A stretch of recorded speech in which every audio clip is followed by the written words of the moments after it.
Welcome to the Growth Through Adversity podcast, where men are forged, not coddled. Here we dive deep into the path of true transformation in pursuit of physical, mental, spiritual, and temporal growth. We talk training, nutrition, business, mindset, and spirituality. We embrace strength and we loathe ease. We reject weakness in every form and cultivate power, the will to power itself. This is the rebirth of modern man. Raw masculinity, tempered by reason, virtue, and right action, because nothing of value is earned without sacrifice. Let's begin our apotheosis together.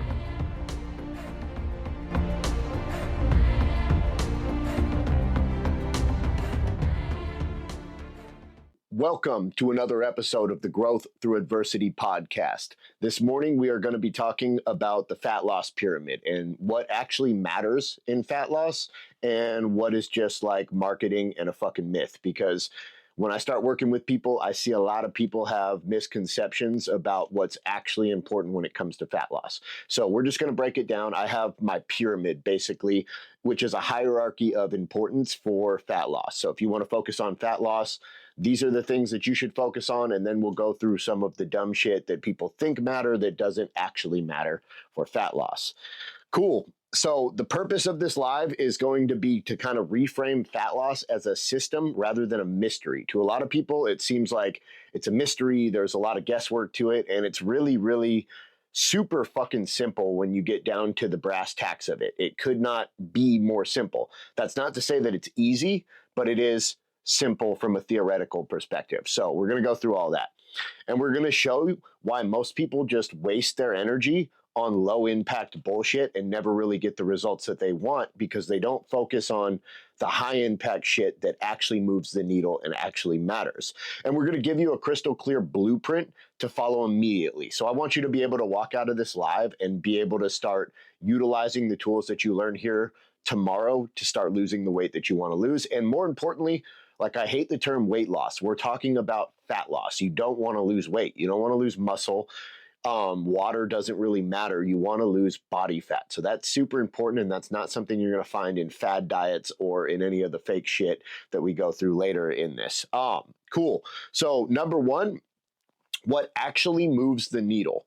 Number one in the pyramid of importance in my hierarchy of fat loss is a calorie deficit. So that's it, man. It's calories in, calories out. The science says you lose fat by consuming fewer calories than you burn. I'm reading that right out of a quote out of a fucking textbook.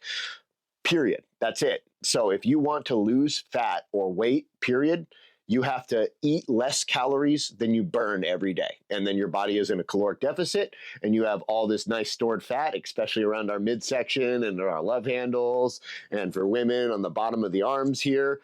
And then your body begins to catabolize or eat that and use it for fuel to liberate the energy through the process called lipolysis, or liberating energy from stored fat to use as energy to fuel your body on a day-to-day basis. So that's it, a calorie deficit. You've got to figure out what your maintenance calories are, and you have to eat in a deficit. Now, how big of a deficit do we want to eat in? That kind of depends on you and your goals. I actually prefer, I used to do really hardcore deficits, 500 to 1,000 when I was fighting. And I actually prefer and have gotten better results with much smaller deficits. I never bring myself over 500 calorie deficit, and I have not been over 15% body fat in I cannot remember how long, and I spend a lot of the year under 10%.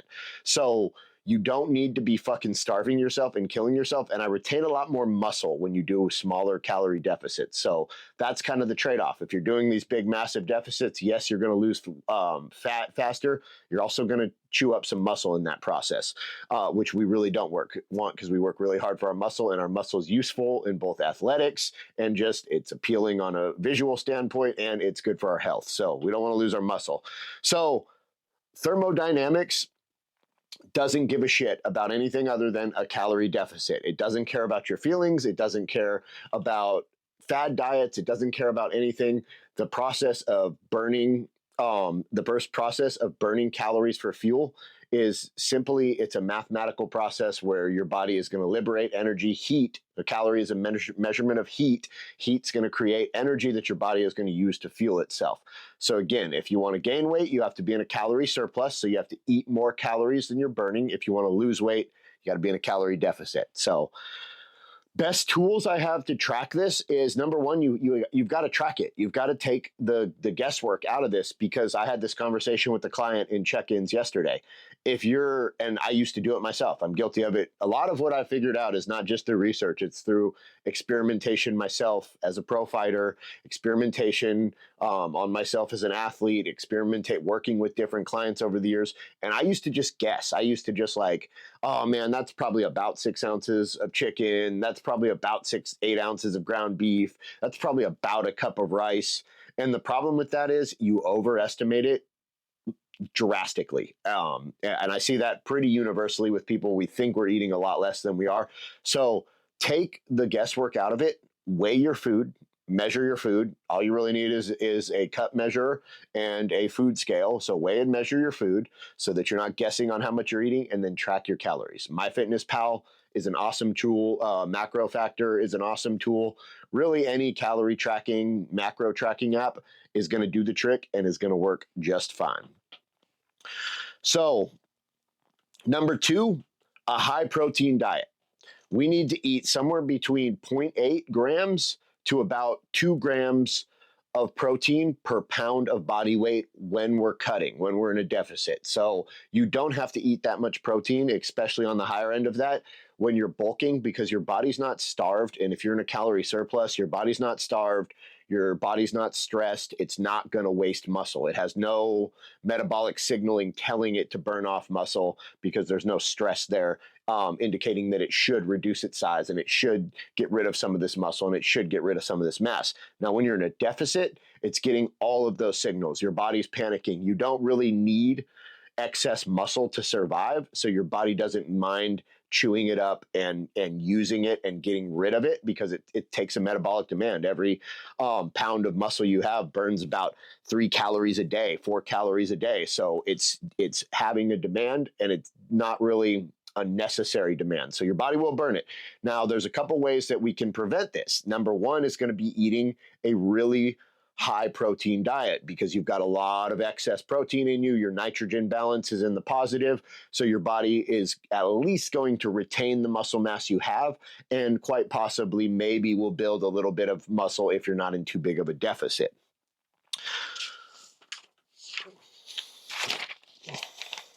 Protein also has a higher thermic effect. So if you eat, so the thermic effect means that your body burns it more. It creates more heat in digestion, and so it burns more calories just through the process of digesting it. So protein has a higher thermic effect. What it comes down to is that for about every 100 calories of protein you eat, you lose about 30% of those just in the digestion process. So your body needs about 30% of those just to digest it. So carbohydrates, fats, it's relatively close. Carbohydrates are much lower. I think they're like, you only need about 10% of the energy to, it only has like a 10% thermic effect. So protein has the highest thermic effect of all. So it's going to burn a lot more calories just in the process of digesting it, which is cool because it's like a freebie, right? And then protein also helps keep you full longer. If you eat a high protein diet, you're going to feel satiated longer. You're going to not feel the compulsion to go snack. When you eat carbohydrates, they're digested. Protein and fats take hours to digest. Carbohydrates are digested in, a lot of them, in like 30 minutes. Fast digesting carbohydrates are out of your stomach and into your bloodstream in under 30 minutes, which is awesome for fuel reasons. You can eat them and you can get an energy boost really, really fast right before, like, say, a really hard workout. But at the same time, it sucks for staying satiated over a long duration. So protein will keep you full longer, which half of weight loss and half of fat loss is just winning the fucking mental battle that you're going to face. Anybody that's gone through a hard cut knows that. It's 90% mental. If you can just mind over matter and push through it, you're going to lose weight. I've seen some dudes on here that have done some serious fucking cuts. So you guys know what I'm talking about. So another key element to maintaining muscle mass and losing fat is going to be smart training. So that's 50% of the equation to retaining your muscle during a cut is going to be nutrition. It's going to be eating a high enough protein diet to where you're in a positive nitrogen balance and your body isn't just wasting away muscle. The other half of it is going to be training. You have to signal to your body, to your nervous system, and to your metabolism that we need this muscle. And the only way that you're going to signal to your body that that's happening is through heavy resistance training. Because if you're lifting really heavy and you're fighting and you're exerting and you're using all that muscle and you're pushing yourself to near failure or to failure in your training, then you have to retain every bit of muscle you have to move that amount of weight, and your body reads that as this, then muscle becomes a necessity. So a lot of this is not just training to do the damage to the muscles and repair it and grow muscles. It's training for the hormonal and the metabolic signaling that comes from training that will tell your body basically that, hey, we cannot afford to lose this muscle because we're using it every single day and we cannot live without it. The demands of our day-to-day life require us to have this amount of muscle. So you need to prioritize in a cut resistance training 3 to 5 times a week. I really like 3 days a week, 4 days a week tops, but you can push that to 5 if you really want to. The goal is going to be muscle retention, not to burn calories in the gym. You don't really burn calories. Weight loss happens, fat loss happens in the kitchen. What you're doing in the gym is building muscle and giving your body the optimal position to burn off that fat that you're burning off by being in a calorie deficit. So if you think you're going to outwork a shitty diet, if you think you can just eat whatever you want and just work harder in the gym, not going to fucking work. Not going to fucking work. Doesn't happen. Your body will adapt to it and it'll just slow the metabolism down and bad shit will happen. And you really don't burn that many calories doing cardio. So that is like the worst idea. So we're going to add, now training intensity is important. When we're in a cut, you're going to get weaker. You're going to be not as strong. Your PRs are not going to be as impressive, but you still have to train really hard and you have to push yourself close to failure and you have to try to push weights that were similar to the weights that you were pushing in your bulking or building phase. Because again, we need that metabolic and hormonal signaling indicating that we need this amount of muscle mass. You're not going to get that if you like cut your training intensity in half and you go from bench pressing 300 pounds to bench pressing 200 pounds. Your body's just going to, you need a lot less muscle to move 200 pounds than you do to move 300 pounds. So your body's going to make that adaptation. We'll add a little bit of cardio strategically. Again, cardio is not, there's nowhere on this where you're going to find cardio as a tool to weight loss. It's really not. NEAT, non-exercise activity-based thermogenesis is going to be all the calories that you burn. That's a fucking crazy word. Is going to be all the calories that you burn through just your daily activity, movement, things like this. Moving my arms requires calories. So we're going to have higher NEAT. So we want to move around more, be a little more active throughout our day. We want to get our 10K steps. That's a couple extra 100 calories right there. And there's a thermic effect. You're burning more muscle or you're burning more fat over time because you have a higher energy demand. And then a little bit, maybe a couple days a week of either some HIIT or some zone 2. I prefer zone 2. It's easier on your muscle mass and your joints. Cardio just to increase the deficit a little bit and to keep your heart healthy and to keep your body healthy. But it's not our main tool or mechanism for fat loss. Again, cardio is not a tool. Lifting is a tool for fat loss. So number 4, sleep and stress management. Chronic stress equals elevated cortisol. If you have elevated cortisol, I just had this conversation with a client yesterday, you're going to have increased hunger and you're going to have increased fat storage. So it's going to have basically the opposite effect. Cortisol can increase from any type of stress. It can increase from overdoing cardio. It can increase from just having stress in your life, and it can increase from not sleeping enough. So you've got to maintain your stress levels and keep your cortisol relatively low. So poor sleep reduces leptin and raises ghrelin. These are two hormones that occur in your stomach that signal whether you're hungry or you're full. And obviously, ghrelin is the one that tells you you're hungry. Leptin is the one that tells you you're full. So if your ghrelin goes through the roof and your leptin's suppressed, then you're going to be hungry and you're going to be doing the fucking midnight snacking, middle of the night, getting in the refrigerator and eating some bullshit you shouldn't be eating. And also when these are high, you crave high threshold energy-based food. So you crave all the garbage that you really shouldn't be eating. So sleep 7 to 9 hours a night is non-negotiable. Like that is really what your target should be.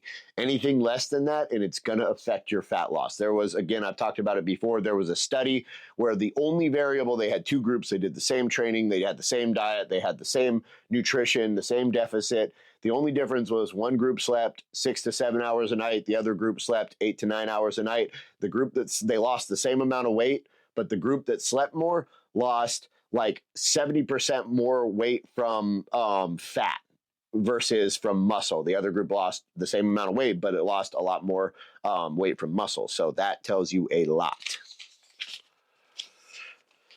Number 5, last one, daily execution and consistency. Small wins repeated daily.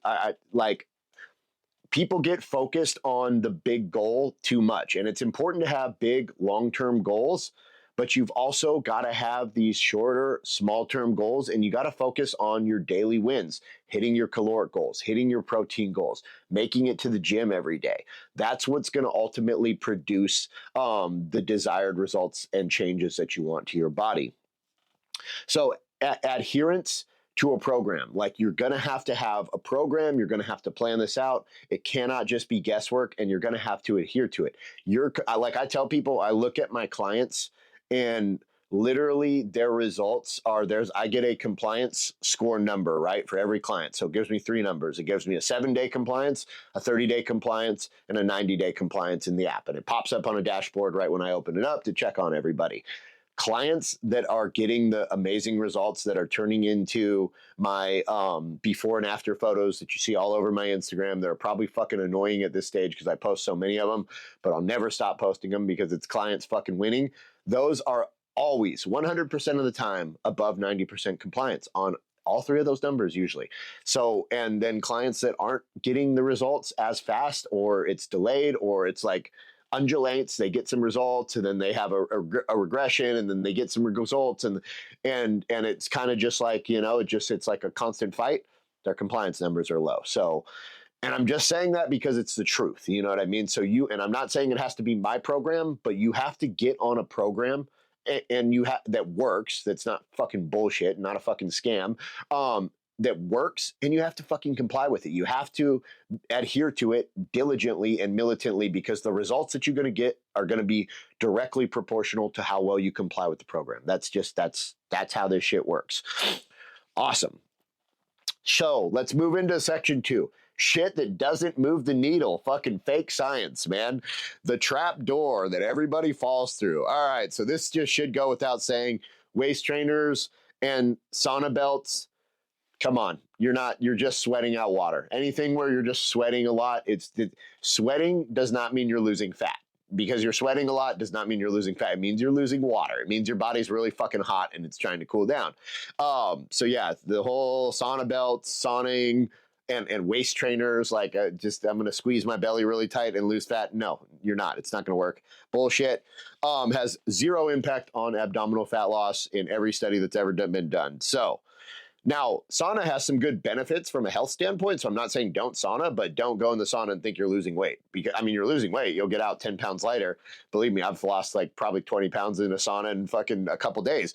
But it's all water weight, and I can one good night of eating and drinking and it's back up, and then we go fight and everything's good.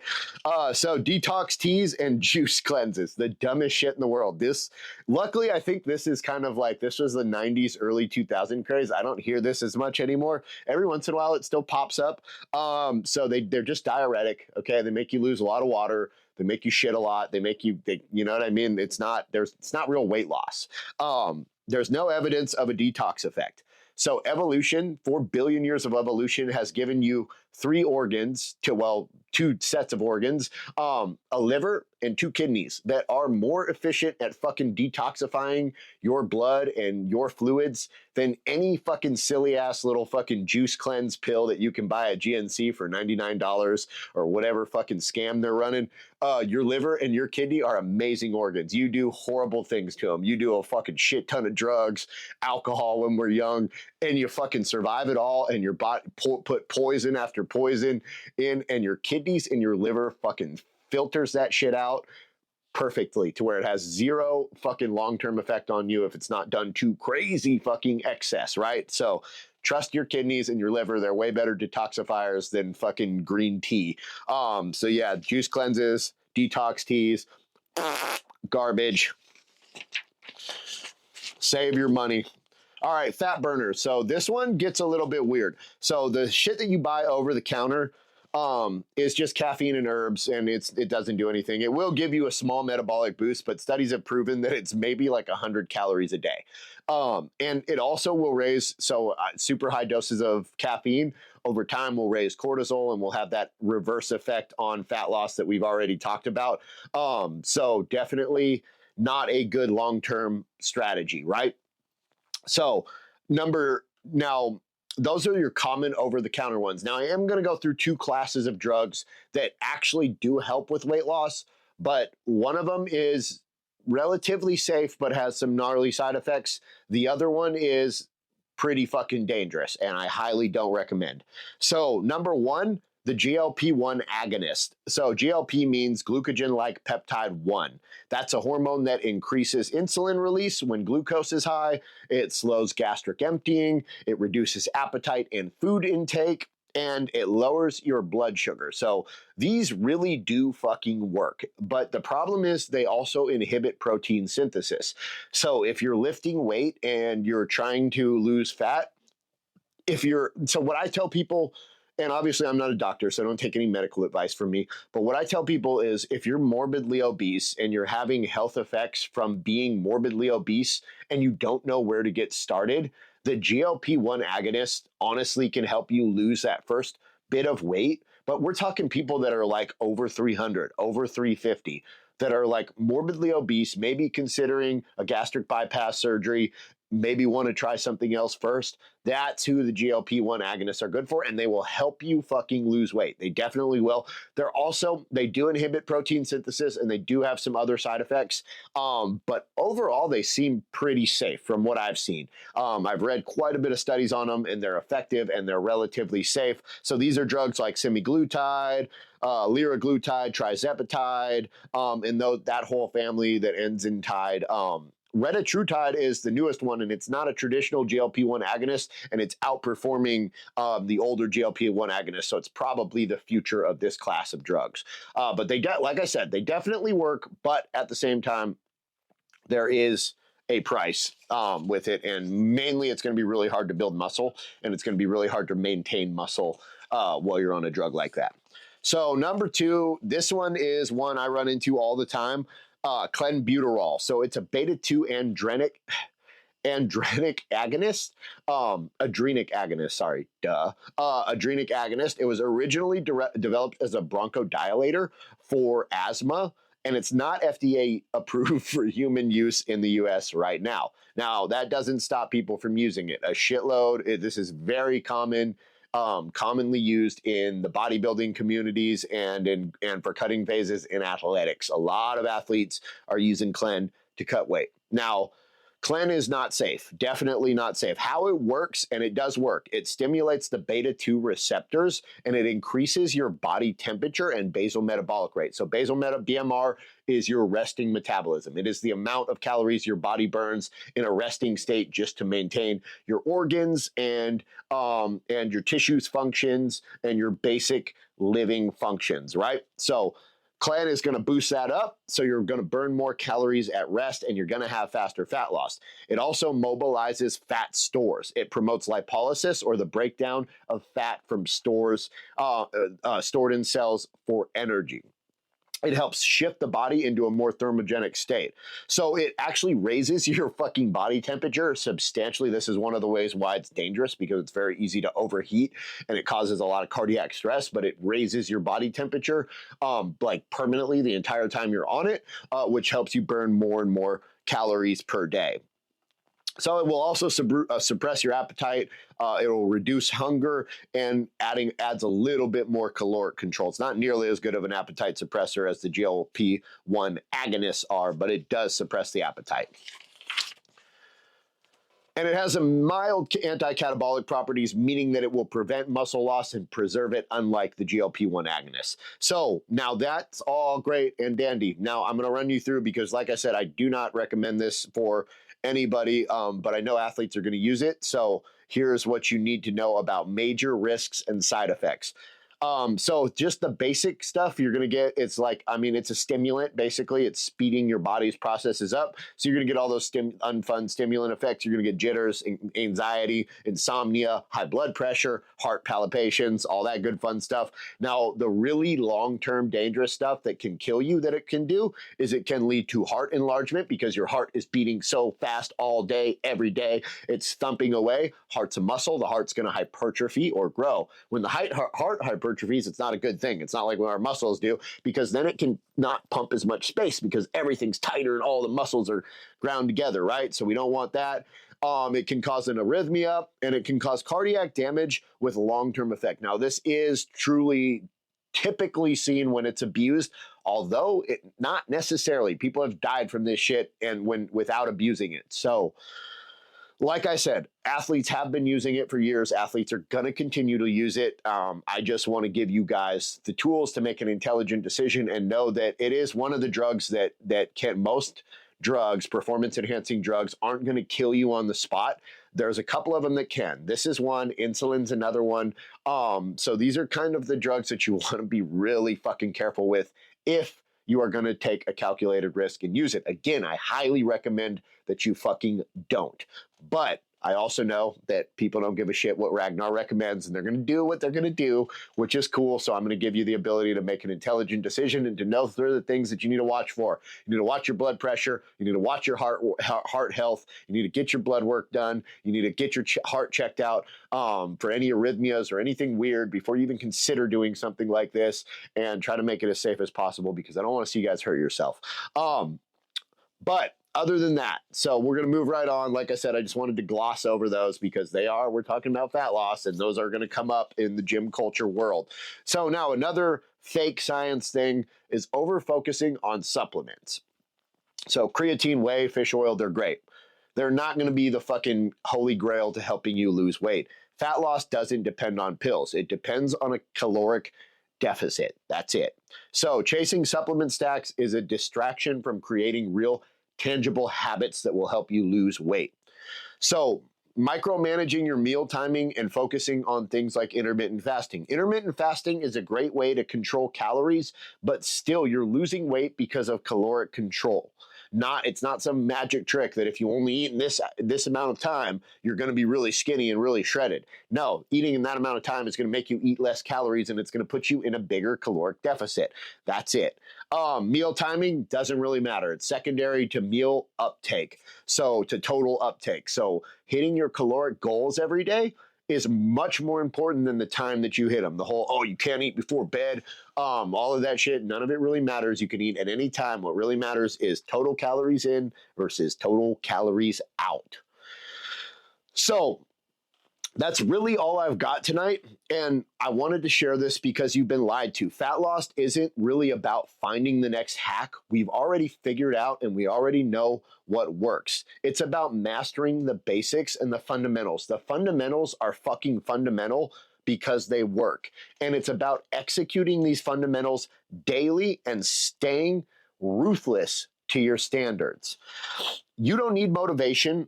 You need clarity, discipline, and a plan that actually works. So if you're having trouble with fat loss, go ahead and DM me Pyramid if you want my fat loss checklist, and I'll shoot it over. I'm going to be personally helping 5 people lose 30 pounds this summer. And if you're interested in learning more about that, again, go ahead and shoot me a DM that says Pyramid, and let's get this process started and start the conversation and see if we are a good fit and what I can do to help. And also, if you just have any general questions, DM me on @the beast within 9 on Instagram, and ask me any question. I'm happy to open it. I'm in my messages all the time, and I will give you the best answer I can. And again, if you want that free resource, just DM me Pyramid and just tell me, hey, I'm not looking to be one of the 5 guys that's going to lose 30 pounds working with you in coaching, but I could use the fat loss guide, and I will gladly send it over for free. But like I said, if you're really struggling and you need a custom plan, hit me up. Let's talk about it. Shoot me a DM and let's get the process started, man, because like I said, I've got room for 5 dudes who are serious about dropping 30 pounds this summer. All right, y'all. Have a good week. Again, next Saturday, we will be here same time. No idea what we're going to talk about, but it should be something fun. You guys have a great fucking weekend, and let's get the fuck after it. All right.